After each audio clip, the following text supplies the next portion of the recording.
Okay, hey everybody, this is Grace, and I'm on my way to see the healthcare provider.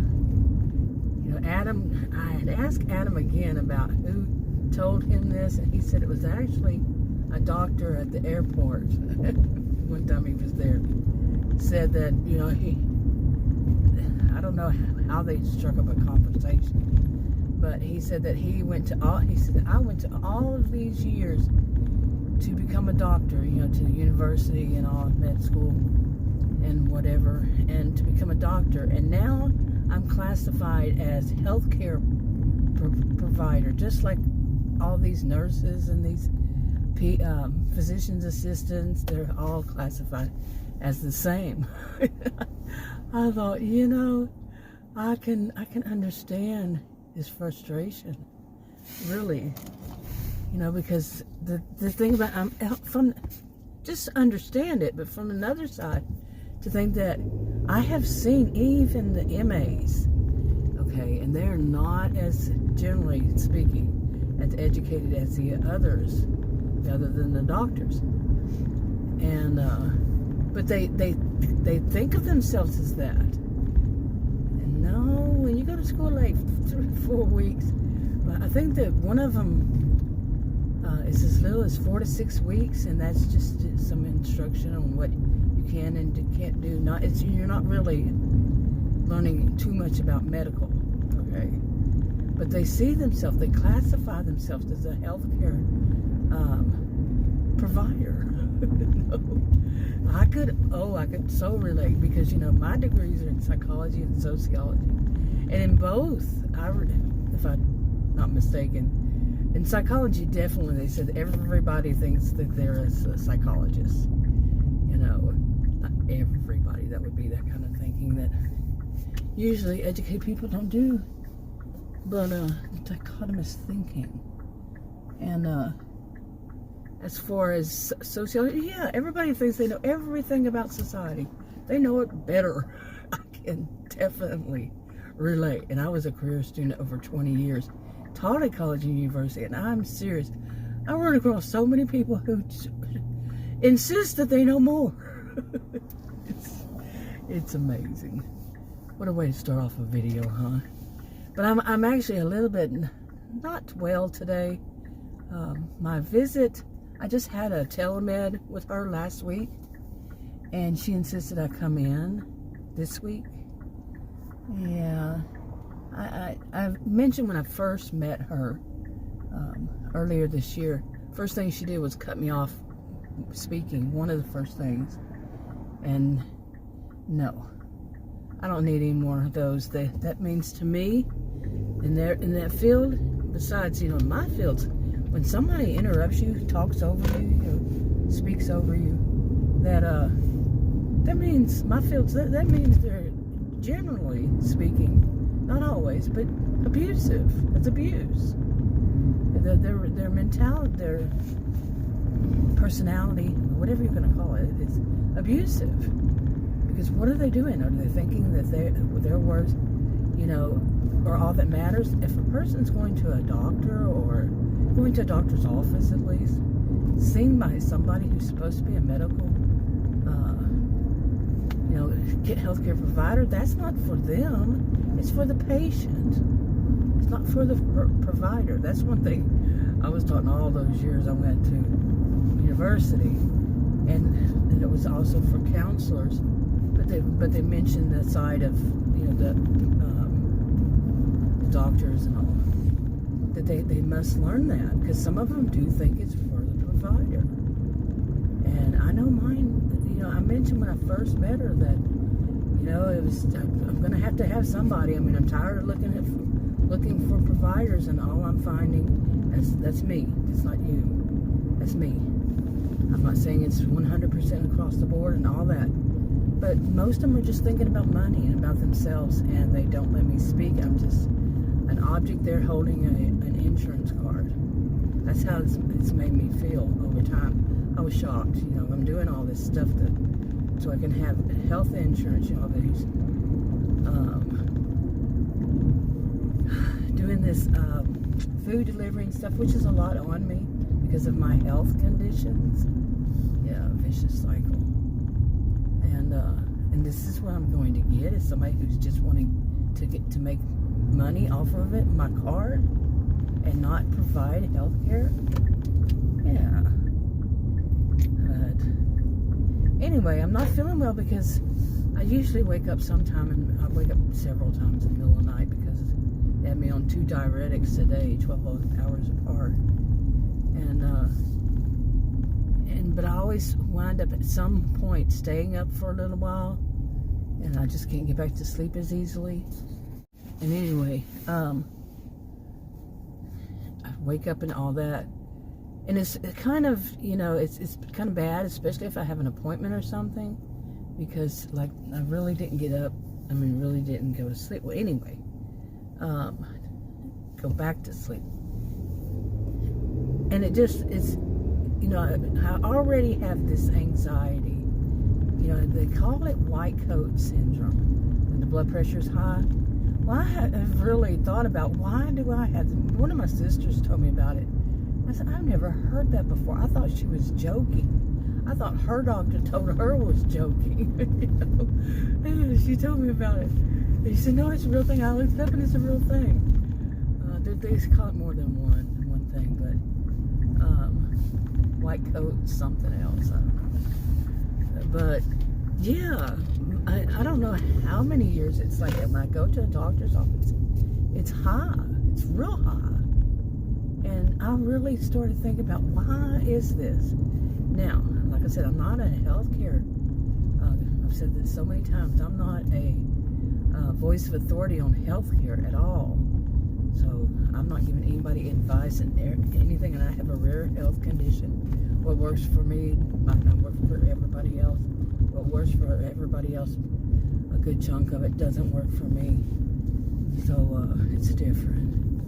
And I would never, ever, ever take advice by somebody just on a video. Nope. Online at all. Myself. But anyway, my voice is sounding really funny today. But I got up and I tested my blood pressure. Okay, I was going to tell another one about this. Okay, let me finish that one. The one about going to the doctor and having this white coat syndrome and all that. And to me, I really, I've tried to think, and I went through it. Not just one day, but I've been through thinking about it a little bit here. And basically, the biggest one is that they interrupt me. How are they going to know what's wrong with me if they don't shut their mouths for 5 seconds? Well, they do have only 2 minutes, it seems like. I'm being very sarcastic. They seem like they make 2 minutes for the person. That's them speaking and then saying, okay, I'll write your prescription and walk out the door. Not even discuss the prescription or anything. No discussion, because the patient, this is my experience only, remember. This patient, nope, can't speak. Don't even know me. Just met me. They start off right off the bat with this kind of thing. So anyway, they've never heard me speak. I say 1 word or 2 words. They ask me, why are you here? I said, well, cut me off. Like that. Okay. That's the biggest one. One of the biggest ones. Really, I shouldn't just say the biggest one. I did not really want to go this way, and I did it again. Man. But, okay. Anyway, I hope I don't reach. I left like an hour early, but I could hit traffic that's so bad. And it should not have taken me this long to get to this point. Anyway, I hope I'm not late, because knowing them, they have an attitude. I have considered firing her, by the way. Really. Yeah, because that whole thing of her talking over me. No, she's a PA, by the way. A PA. And I had trouble with a PA when I first started taking insulin. Oh, man, she got fired. As far as I know, because I called there one time, another time, and a year later, and they said, oh, she's no longer working with us. That, to me, anyway, back to this about what causes problems. That's one. is the talking over me. The talking over me crap. Seriously. How rude. I mean, aren't you supposed to have... Well, it's supposed to be professional. That's not professional at all. Not professionalism, no. And really, I could probably end with that because all the other stuff kind of goes along with it. Really, is that? But the other thing is, let's look at that car in front of me. The other thing is the whole bit with the adult mean girl or adult mean boy or both. Like I witnessed them doing to this one man one time, you know, the front desk. And it's not always just the front desk. I mean, seriously, it is not. It can be the providers. For me, remember, this is my experience. I'm not saying it would be yours or anybody's. My goodness, really? You know, who wouldn't have high blood pressure thinking, oh my goodness, I'm going to go and once again, somebody on their staff is going to be mean and hateful, rude, you know, this kind of thing to me. I'm going to get over, hopefully. This one that decided they were going to get over and stop. Somebody got over from another lane and just stopped in front of the people in front of it. Wow. And then I'm looking right now. One of them had to hurry over because they almost crashed. Yeah. Anyway, and who wouldn't have high blood pressure after going through?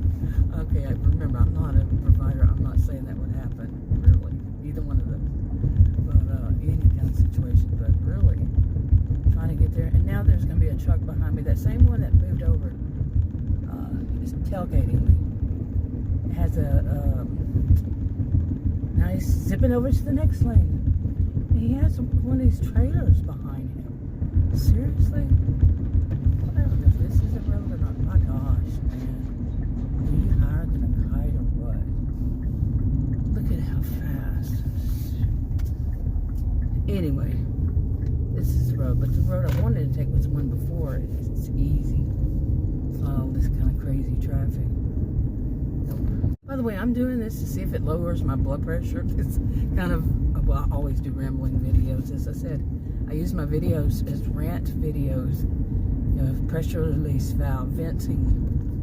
You get it. And it's not going to flow. And I'm not, my intention is not to flow. It's not to, you know, it's for me to vent, seriously. And, anyway, it's always been, I've always said it, 10 years this next month. Well, 10 years of my original channel, so, which is a different topic. But anyway, those two things are the big things. When I saw them pick on this man, and the thing about it, it really is, and my degrees are in psychology and sociology, remember this, is seeing them act superior to the patients. You know, anybody there. I don't play a totem pole game, and we actually do the totem pole game wrong, and lots of people do. But you know what I mean? That somebody's higher than everybody else? No, I don't play that. We're all human, all of us. You know, you go to, you think you go to somebody who's supposed to be a professional. You know, okay, I don't know what you're doing, but you're in the wrong lane. You're over there. And this is this lane. Yours is there. Oh my God, this guy came up looking at me. He was in the wrong because the lanes go swerve. Okay, my goodness. Actually, when I was there, did that, and I'm looking back at it, and it does do that. It swerves, so I, you know, momentarily doubt myself because I've seen two roads like that. But at least I hope I was right. I mean, there are three lanes here. Yeah, I was in the middle, right? So, hey, I'm going to look over that video. But I did look as I was driving. I said, why is it all of a sudden going this way? Yeah, the lines. So I followed the lines on my driver's side. So, hey. Anyway, see what I'm doing here? You know, I don't care what that guy thinks. Now, watch this guy come up here, right here. Yep. Wow. I don't want to show you his license. Don't care if you do. Anyway, he's just gonna bully everybody, huh? Yep. Anyway, try to. Okay, so where was I? I'm venting. I am venting. And seriously, the drive to these places can be this much trouble. And then you get there and you're going to meet somebody, possibly. I'm not saying this place in particular. I'm generalizing what I've experienced over time. 25 years, I'd say. I was trying to figure that one out too. About 25 years. Once there, so you go up to the counter, somebody's going to be rude in there. And it could be, I've seldom ever have I seen it's the, another patient. But you can see another patient get treated bad, poorly. It's not like you're walking into an emotionally or mentally healthy spot. Okay, I'm saying you, I mean me, and it's my experience, not yours. Okay, and I could add one to some of these. Have you ever been in a runaway elevator? Yeah. Have you ever experienced that at like a hospital? I did when I was a child. And one of my sisters, she and I are real close in age, and she decided to click on every button for every floor, and then kept clipping on them, clicking them. Okay, I'll get it right in a minute. But she did that. And since then, it seems like, okay, I thought this one turned too. Nope, that's the other place. I go too many places. Okay, that happened the other day. I said, oh, wrong one. And says, well, as much as you drive, you should remember. I said, as much as I drive, think about it. He said, okay, fair. Something like that. But yeah, as much as I drive, how many do I see? How many different places do I go to? And you think I'm going to memorize every single one of them that I've been to maybe once? Seriously. Or twice? No. With all these places. And I'm not even sure. Okay, I don't want to show the building. It just moved and my hip hurt. Oh, that's another thing. But I was going to get to this point that last night and yesterday, my blood pressure was so freaking high. And I know it's because of the anxiety of knowing that I'm walking into, generally speaking, I'm not really complaining about this place, but I still know that there is a good chance I'm going to run across that kind of situation that's not very mentally healthy for me. And it just keeps it, because I do have panic disorder. I haven't had situations, the kind of panic I used to have before they put me on diabetes medicine, but my diabetes medicine, but my glucose is kind of out of whack again. My insulin isn't working right. Big whole issues. I might have to change it. All this kind of stuff. And just knowing that I could have. I don't really worry about having a panic attack. What I do worry about, I was talking about elevators, is this place has an elevator I do not like. It only has one. And there's no stairs. Adam said they can't do that. For fire protection and all, they must have one. So, well, if you know where it is, me and another person with this man one time were looking for that in a restroom on the first floor. Couldn't find one. One of it was a kind of funny situation, but I'll leave it for another day. But I have panic attacks in elevators. Not really anymore, like I said, but one time I got stuck on a runaway elevator that just kept going up and down, and I had pneumonia. And I was the only person on it by myself, and it would not stop. Seriously.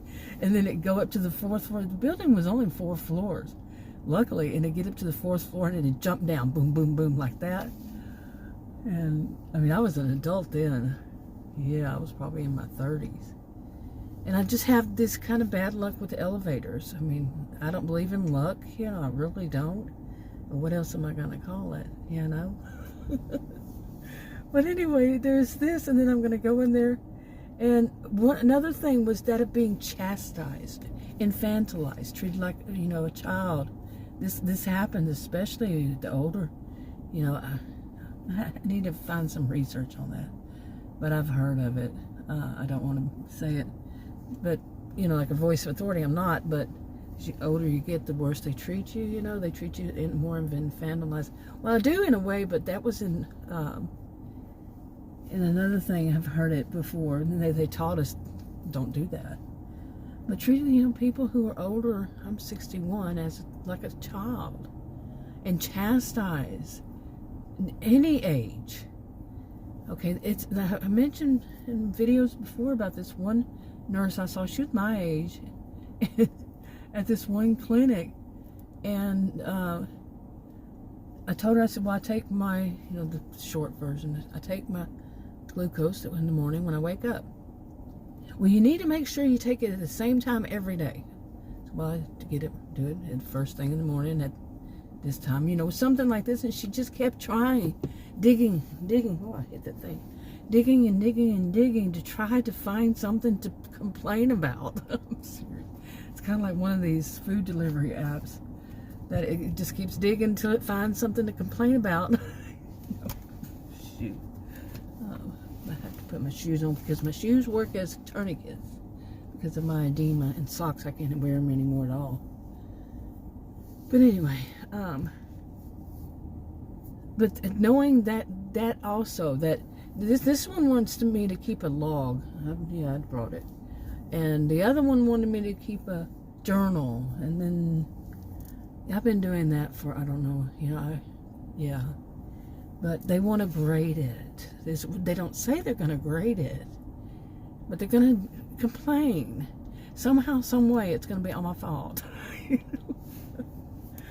Oh, and they're going to say something that is, even though they know that I tell them that I have this health condition, they're going to find a way to say it's my fault. It's not at all my fault. Plain and simple. Full stop. But they still try because of their prejudice. They have a certain, especially white women, not the person saying it, but they have it against white women. My university, I was in the class, they did research on that. I've mentioned that before, and it is something that they point a finger at white women. Got it. Not exactly that, but in a way, yes. Overall, yes, it is that. And they did research, and that's what they found, and they were right. I mean, yeah. But, so anyway, all this stuff and then some. And yesterday, my blood pressure was high. And this morning when I got up, it was really, really high. It scared me so high because I couldn't take my medication right then.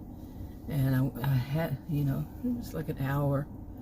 And I already yesterday bumped some up, because they want me to bump it up and all this to different, earlier time. And did all this. It's still high. And then I tried something, because I remember I did it one time before, and I was like, wow, but I can't trust this. There must be something different. And basically I tried it again, and my blood pressure was much, much better. And now I tried it one more time. It was 127/60. Well, I tried it more than one time after that. And I'm like, that's normal. Well, what is normal? 120/80? But my blood pressure, the highest I think it was this morning, was systolic. The top one was 212 on one of them. And I think 90. And then there was one of them that was 200 and 205 or something like 7. I don't know. And then over 100. But I tried this other way, and then I read what the American Heart Association said. And I don't want to quote them as that or cite them, because I don't even know who I would be citing that was citing them. But basically, yeah, I do want to cite what they, quote what they said, but I don't know who. But it made sense. I'm gonna put it that way. Anyway, I'm gonna go in there and see how it goes. Okay, let's have a little fun here. If I can remember how to get out of this place, it will be a miracle. Oh, Oh, how cute. Do you see all that over there? Yeah, how cute. But there was something else out there. I don't remember where, though. Anyway, I'm going the back roads here to get back out. Hopefully, here's one of those roundabouts. I did not know that this area, or this county, Collin County, had this many of they have a lot of these roundabouts. I'm telling you, and I don't like them. I've never liked one because you never know who really is supposed to go and who really is supposed to wait, because there's signs all over the place. I'm just gonna go. So I think I was right. Once you're in it, right? You're the one. Now those were real. I don't know if you can see them. No, you can't. It's a whole pasture out there. Cattle. Anyway, it was a good appointment. Okay. Moody people. It just might have been a good day or something. I don't know. But overall, I'm okay with all that was said. And it's one thing. She didn't remember something she had told me that she wanted to do, and I had to remind her. But yeah. So I don't know. We kind of got it to know one better, one another. And she actually did let me speak. That was nice. And everything that has bothered me before, it looks like maybe she started to realize something and corrected it. So, and I was right in the appointment right then, not an hour-long wait like the first time. And so everything's better. And she actually told me one thing that I was so worried about. She said, nope. She said, that's fine. I am not at all worried about that. That's okay. And then there was one of them that I did not know that was a little bit, but it's just really a small amount high. And she said, we'll talk about it next time. And she ran that test. I don't know what they did. They took 2 vials, or whatever they're called, tubes, 2 tubes of blood. So, hey, it must be something. Anyway, I think I'm going to wrap this video up. There's nothing else to say. It was a good appointment. So, wow, nice. That's really nice. And my experiences that you just heard me vent about on the way. So, anyway, I'm going to go to the pharmacy now. If I can, the roads right out here are really strange. I had to look on the map again because I haven't gone from here to the pharmacy. And it's like I have to go down and then come back up for the pharmacy. And she wants me to start tomorrow on a medication. So I can't wait for them to mail it. Who knows when I would get it. And so I have to go there. Hopefully they're already there. I don't know what time they open. So anyway, wrapping it up. Talk to you on another video. Bye.